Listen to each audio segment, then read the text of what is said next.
Britain's Easter weekend of 2026 arrived not with sunshine and spring warmth, but with a named storm, amber weather warnings, and wind gusts approaching 90 miles per hour along Scotland's exposed coastline.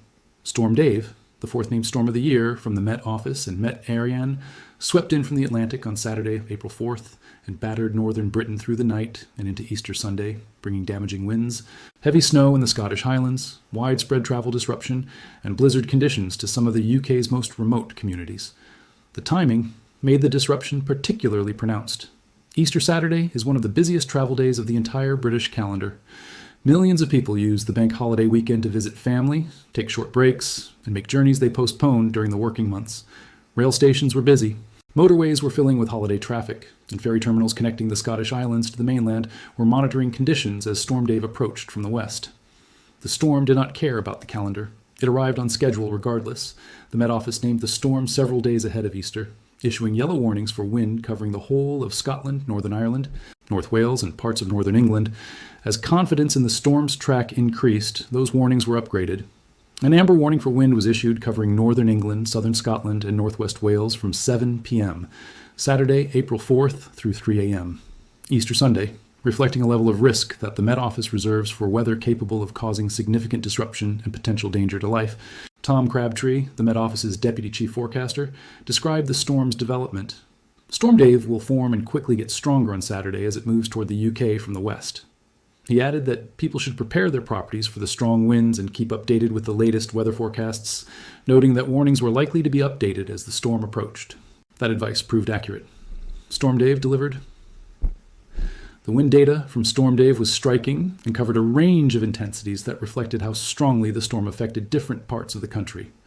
Across most of the warning areas, gusts of 50 to 60 miles per hour were expected widely. The kind of wind speeds that make driving genuinely hazardous, disrupt overhead rail lines, bring down branches across roads, and make outdoor activities dangerous. At these speeds, pedestrians can struggle to walk in straight lines, unsecured garden furniture becomes a projectile, and coastal areas see dangerous wave conditions that close harbors to small vessels. In Britain, 50 to 60 miles per hour gusts are serious but not unprecedented.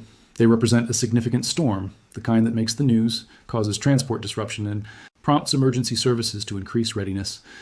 They are, in short, the kind of wind that earns a storm a Met Office yellow warning. In exposed locations across northern Britain, Storm Dave went well beyond that. Gusts of 60 to 70 miles per hour were forecast in exposed locations, strong enough to overturn high-sided vehicles on elevated roads and viaducts, strong enough to close the Forth Road Bridge and other long-span structures, where crosswind makes safe transit impossible, and strong enough to create dangerous conditions for pedestrians near cliff edges and open moorland. In northern Scotland, the situation reached an entirely different category. The Met Office warned that gusts of up to 80 to 90 miles per hour were possible for a short time in exposed coastal locations.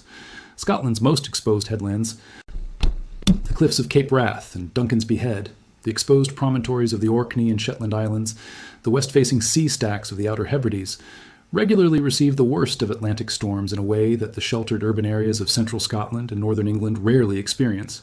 Wind gusts at 80 to 90 miles per hour are the equivalent of Category 1 hurricane force winds. They rip roofs from buildings, snap mature trees, overturn caravans and mobile homes, and leave communities isolated until emergency crews can clear roads of debris. The amber warning that the Met Office issued, its second highest level of wind alert, reflected the severity of what northern Scotland was facing. Storm Dave arrived over Scotland with a separate threat running alongside the wind: snow. In northern Scotland, the Met Office warned that heavy snowfall combined with the violent winds would produce blizzard conditions. Accumulations of 5 to 10 centimeters were forecast at locations over 200 meters in elevation. In the highest and most exposed terrain, the Cairngorms Plateau, the hills of the Northwest Highlands and the Monadleath Mountains, accumulations of 10 to 20 centimeters were possible. When those accumulations combine with 80 to 90 mile per hour winds, the result is the specific meteorological phenomenon known as blizzard. Wind-driven snow that reduces visibility to near zero, makes it impossible to distinguish falling snow from snow being lifted from the ground, and creates conditions in which survival outdoors without shelter is measured in minutes rather than hours. Warnings for snow were in effect for central Scotland, Tayside and Fife, Grampian, the Highlands and Islands CR, and Strathclyde. Saturday morning temperatures in northern Scotland were near 0 degrees Celsius before Storm Dave arrived. With a combination of sub-zero air, 80, 90 mph winds and heavy snowfall, wind chill temperatures in the most exposed highland locations would have felt closer to minus 15 or minus 20 degrees Celsius, conditions that, had anyone been caught outdoors without appropriate clothing and shelter, would have presented a genuine risk of hypothermia. For the millions of people traveling across Britain for the Easter bank holiday weekend, Storm Dave created significant challenges. The RAC, one of Britain's major roadside assistance organizations, issued specific advice for drivers. RAC spokesperson Rod Dennis said, "The arrival of Storm Dave is set to make driving conditions across the north and west of the UK, this Easter particularly challenging. While we expect leisure traffic volumes to be slightly lower on Saturday and Sunday compared with the rest of the bank holiday, there will still be millions of people on the roads visiting friends and family." Dennis's warning was specific and practical. Drivers shouldn't underestimate the impact of the very strong winds that are forecast. We recommend taking extra care on exposed, higher routes and being especially cautious when overtaking high-sided vehicles, as the buffeting effect can catch some people out. Slowing down and keeping a firm grip on the steering wheel are both vital in these conditions.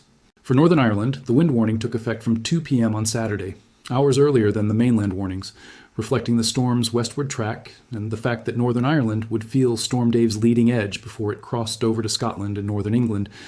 The yellow warning for wind covering Northern England, Northwest England, Yorkshire and the Humber, Southwest Scotland, Lothian and Borders, and Strathclyde ran from 5 p.m. Saturday until 7 a.m. on Easter Sunday.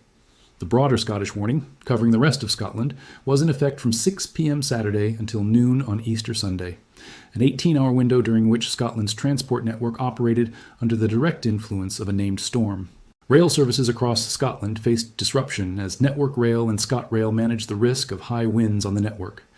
High winds are one of the most significant causes of rail disruption in Scotland, where exposed viaducts, coastal routes, and lines through mountain passes all carry trains through terrain where wind speeds can be significantly higher than in sheltered valleys and urban areas. The combination of wind and potential snow on exposed highland routes made timetable management during Saturday night and Easter Sunday morning operationally complex. Power outages were a concern across the warning areas. When wind gusts approach the 60 to 80 miles per hour range, overhead power lines are at risk, from fallen branches, from swaying conductors making contact, from poles coming down entirely in the most extreme gusts.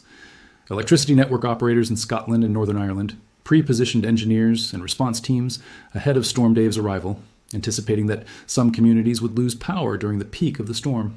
Storm Dave's impact across Britain was not uniform. The storm's geography, arriving from the west, intensifying as it crossed Scotland, then clearing into the North Sea, meant that northern and western areas bore the brunt of the conditions, while much of England and Wales experienced something considerably more manageable. Further south in England, conditions on Saturday were breezy at times, but generally drier, with any showers moving through quickly and some sunny spells. The contrast between a Scotland experiencing near hurricane-force gusts, blizzard conditions in the Highlands, and amber weather warnings, and a London enjoying a reasonably pleasant Easter Saturday with some sunshine and light breezes, illustrated how differently a single-named storm can affect different parts of Britain depending on its track and intensity. Easter Sunday brought some improvement even in the worst affected areas as Storm Dave cleared into the North Sea. Blustery showers continued across Scotland and Northern Ireland, but the extreme wind threat passed.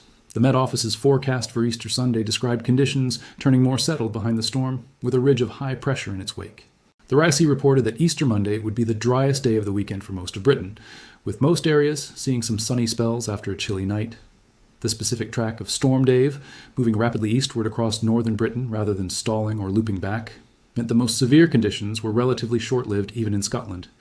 The peak of the amber warning period was just 8 hours, from 7 p.m. Saturday to 3 a.m. Sunday. For communities that experienced 80 to 90 mile per hour gusts during that window, 8 hours of extreme wind is 8 hours too many. But the speed of the system's passage prevented the kind of prolonged battering that can cause more cumulative damage than a brief but violent peak. Storm Dave was the fourth named storm of the 2025-2026 season under the Met Office and Met Éireann's joint naming program, which assigns names to the most significant storms affecting the UK and Ireland. The naming program was introduced to improve public awareness of potentially dangerous storms and to encourage preparation in the days before the most severe weather arrives.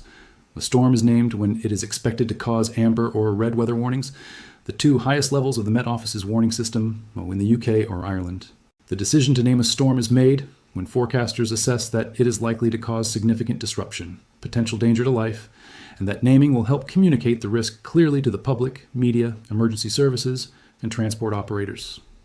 Storm Dave was named on April 2nd, 2026, 3 days ahead of its anticipated arrival on Easter Saturday.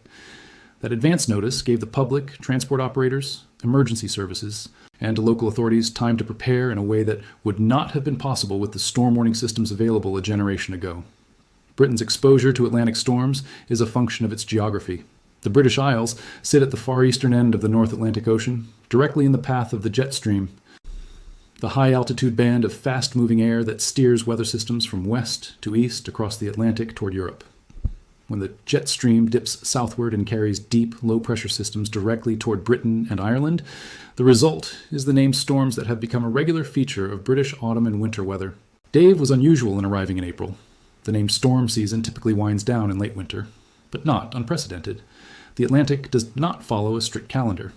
The 2025-2026 season had already been active before Dave arrived. 3 named storms had preceded it.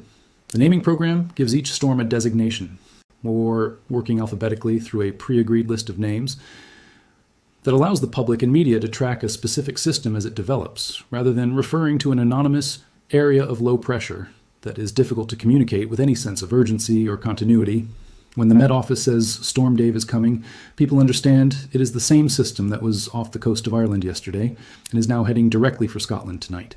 The atmospheric setup that generates the wind speeds that earned Storm Dave its name, a deep low-pressure system moving rapidly eastward from the Atlantic, deepening as it crosses warmer ocean water, producing a tight gradient between itself and high pressure to its south, is one the British Isles have experienced many times across centuries of Atlantic weather. It will arrive again. The naming program, the early warnings, the prepositioned emergency response teams, and the public awareness campaigns that accompany named storms are Britain's collective preparation for a phenomenon that geography has made an inescapable feature of its climate. For the families and travelers who spent Easter 2026 navigating Storm Dave's disruption, adjusting travel plans, sheltering indoors during the Saturday night peak, assessing the morning after state of gardens and property, checking whether their Easter Monday plans were still viable, the storm was a reminder that spring in Britain offers no guarantee of settled weather. Storm Dave cleared into the North Sea by Easter Sunday. Easter Monday brought sunshine,